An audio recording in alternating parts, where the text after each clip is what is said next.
బాల్కా సుమన్ పై మేడ్పల్లి సత్యం fire అయ్యారు. బాల్కా సుమన్ నోరు అదుపులో పెట్టుకోవాలని హెచ్చరించారు. బాల్కా సుమన్ కాదు, ఆయన పేరు బానిస సుమన్ అని అన్నారు. గతంలో కేసీఆర్ మాట్లాడిన మాటలే సీఎం రేవంత్ రెడ్డి కూడా మాట్లాడారని మేడ్పల్లి సత్యం అన్నారు. నాయకులు కేసీఆర్తో సహా వాళ్ళ కుటుంబం అంతా వాళ్లకు కాంగ్రెస్ పార్టీ ముఖ్యమంత్రి రేవంత్ రెడ్డిని ఎదుర్కోలేక వాళ్ళ ఇంట్లో పనిచేసే వాని పేరు బాల్కా సుమన్ కాదు, బానిస సుమన్.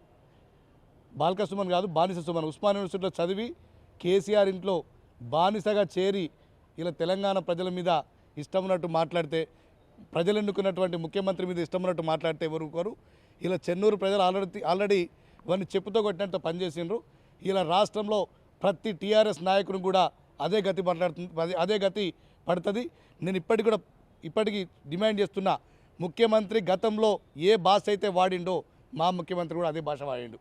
అలా ఏ తప్పు లేదు. ఇలా నిజంగా ఎవరైనా అది ఖచ్చితంగా టీఆర్ఎస్ పార్టీ నాయకులే తప్ప మరొకరు కాదు. బాల్కా సుమన్, ఇప్పటికి నీ భాష మార్చుకో బిడ్డ, లేకపోతే నీ బజ్జీలు రాలుతాయి. ఇప్పటికే చెన్నూరు ప్రజలు నిన్ను తరిమి కొట్టినరు. ఈ రాష్ట్రంలో గురించి కూడా నిన్ను తరిమి కొట్టే రోజులు దగ్గర పడుతున్నాయి.